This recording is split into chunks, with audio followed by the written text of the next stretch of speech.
गीता के अनुसार आत्मा, परमात्मा, कर्म और त्याग क्या है? आत्मा इस संसार में दृश्यमान सभी कुछ नाशवान है। जिसका जन्म होता है उसका एक दिन मरण भी अवश्य होगा। इसीलिए शरीर प्रत्येक युग में जन्मता मरता रहता है। यह समझकर ज्ञानीजन शरीर के संबंध में मोह नहीं करते, किंतु शरीर में विद्यमान आत्मा अजन्मा, अविनाशी, अक्षर, अव्यय और नित्य है। वह लाख उपाय करके भी नष्ट नहीं किया जा सकता। अज्ञानी शरीर और आत्मा में भेद दृष्टि नहीं रख पाते, इसीलिए दुखी सुखी होते हैं। इसी भ्रम के कारण वे सत्कर्म और सद्धर्म से वंचित भी रह जाते हैं, जबकि किसी भी स्थिति में किसी बात का प्रभाव आत्मा पर नहीं पड़ता। वह पाप लिप्त भी नहीं होता।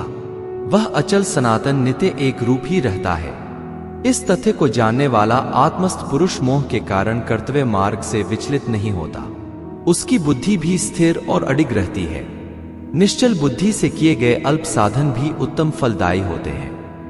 परमात्मा लोक वेद में प्रसिद्ध पुरुषोत्तम ही परमात्मा है। वह स्वयं प्रकाश किसी से प्रकाशित नहीं होता, अपितु सूर्य, चंद्र, नक्षत्रादि उसी के प्रकाश से प्रकाशित होते हैं। अखिल ब्रह्मांड के कण-कण में वह विद्यमान है। संसार में जो भी सर्वोत्तम सर्वोत्कृष्ट है वह परमात्मा तत्व ही है। ब्रह्मांड में समस्त ज्ञान, सौंदर्य, तेज, बल उसी परमात्मा का ही रूप है। सत और असत से परे वह इंद्रिय रहित होकर भी विषयों का भोगता है। वह संसार में उसी प्रकार पिरोया है जैसे मणियों में सूत्र पिरोया होता है। यद्यपि वह समस्त सृष्टि का कर्ता पोषक है और जीवों के शरीर में भी रहता है, किंतु लिप्त नहीं होता।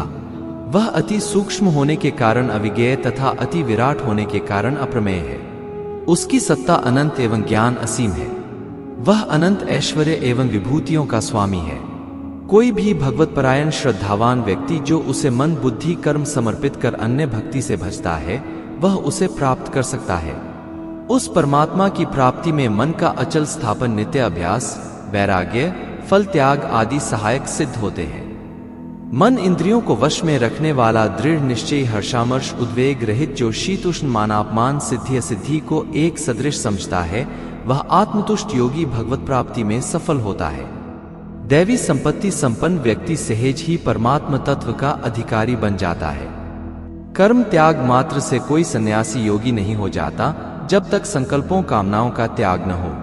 बाहर से मन को वश में करने का दिखावा करने वाले किंतु अंदर से दूषित कामनाएं पालने वाले दंभी होते हैं। निरासक्त भाव से सभी कर्म परमेश्वर को अर्पण किए बिना मनुष्य कर्म बंधन से मुक्त नहीं हो पाता।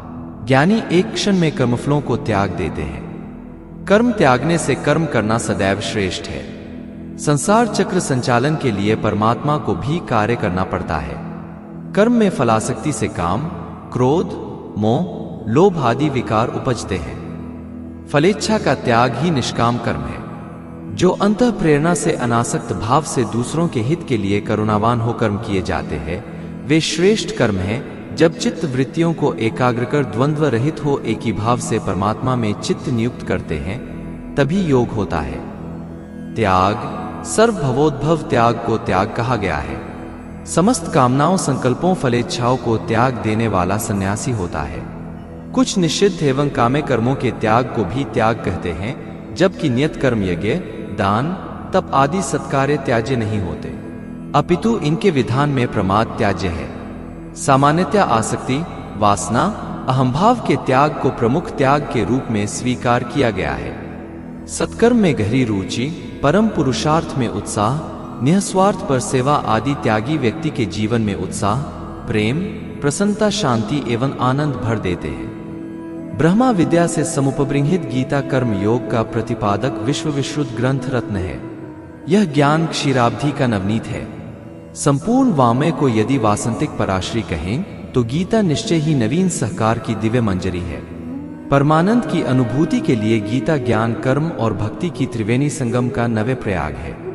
वेद, शास्त्रोपनिषद, भारतीय वामय में जो विशिष्ट ज्ञान धारा प्रवाहित हुई है उसमें गीता ज्ञान गंगा का विशेष महत्व है। श्रीमद् भागवत गीता का एक संदेश, दूसरों का हित करना सबसे बड़ा धर्म। इस विशाल सृष्टि में मानव ऐसा प्राणी है जिसमें विवेक का प्राधान्य होता है। अपने विवेक के माध्यम से उसने अनेक प्रकार के उद्यम करके वैज्ञानिक और तकनीकी उन्नति की है। इस उन्नति का लक्ष्य जीवन को सुखी बनाना है। सुख प्राप्त करने की उसकी यह अभिलाषा धीरे धीरे बढ़ती चली जाती है।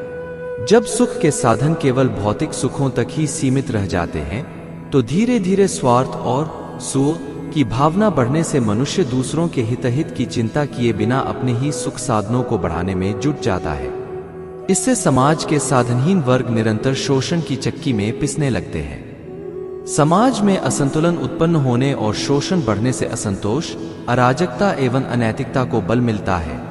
प्रकृति भी इस मानवीय शोषक का शिकार होती है और अंततः इससे प्राकृतिक आपदाएं भी आने लगती है। मानव का पूर्ण और प्राकृतिक जीवन केवल लिप्सा, भोग और कामनाओं के जाल में घिर जाता है। इससे मानवता के समर्थक दुख पाते हैं। लेकिन इसका एक पक्ष और भी है कि निजी स्वार्थ से उठकर कुछ लोग मानवता की भलाई में ही अपने जीवन को समर्पित कर देते हैं। परहित का अर्थ परहित दो शब्दों के योग से बना है। परहित, पर का अर्थ है अपनों से अतिरिक्त कोई भी दूसरा तथा हित का अर्थ है भलाई। आथ इस शब्द का अर्थ है दूसरों की भलाई। दूसरों का अर्थ है वे लोग जो हमारे अपने नहीं हैं, जिनसे हमारा कोई स्वार्थ नहीं है। कभी कभी हम अपने नाते रिश्ते के लोगों प्रति भी करुणा की भावना रखकर उनका हित करते हैं, लेकिन अपने प्रियजन नाते रिश्तेदारी का हित करना वास्तव में मनुष्य का नैतिक कर्तव्य होता है। इसे सहायता रूप में जाना जा सकता है। इसका भी महत्व होता है और यह सत्कर्म है, मानवीयता है और मानव का धर्म भी है। लेकिन परहित इससे भिन्न अर्थ संकेतित करता है। जब अपने हितहित लाभहानि का ध्यान रखे बिना दूसरे लोगों का हित, उनकी भलाई की जाती है, तो यही कर्म परहित कहलाता है। परहित करने वाला व्यक्ति परोपकारी होता है।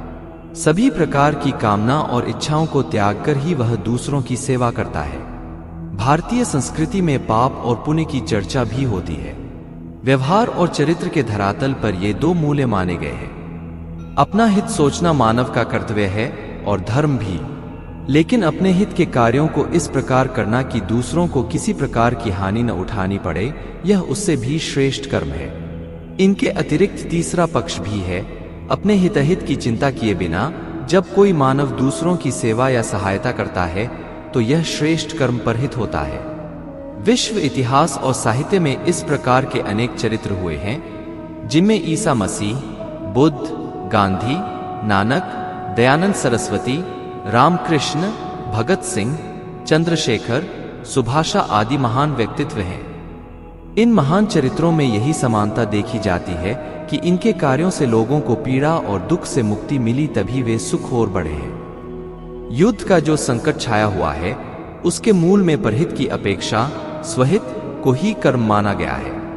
आज का स्वार्थी और लिप्सा में डूबा हुआ व्यक्ति दूसरों का शोषण कर अपने स्वार्थ को सिद्ध करने में डूबा हुआ है। छोटी छोटी बातों के लिए, क्षुद्र स्वार्थ के लिए हत्या कर देना साधारण सी बात मानता है। सामाजिक असंतोष, प्रदर्शन, आगजनी, हड़ताल, घेराव आदि शब्द इस व्यवस्था से उपजे हुए हैं। मनुष्य विवेकशील होने के साथ साथ संवेदनशील होता है। अन्य जीवधारियों से उसे ये तथ्य अलग कर देते हैं। पशु में भी भूख, काम की भावना होती है। इनकी पूर्ति के लिए उसे कोई भी बंधन, नियम और व्यवस्था को नहीं समझना पड़ता है। मानव की सामाजिक भावना उसे व्यवस्था में बांधती है। अतएव परहित ही वह आधार है जो सबके ही सुख का कारण होता है।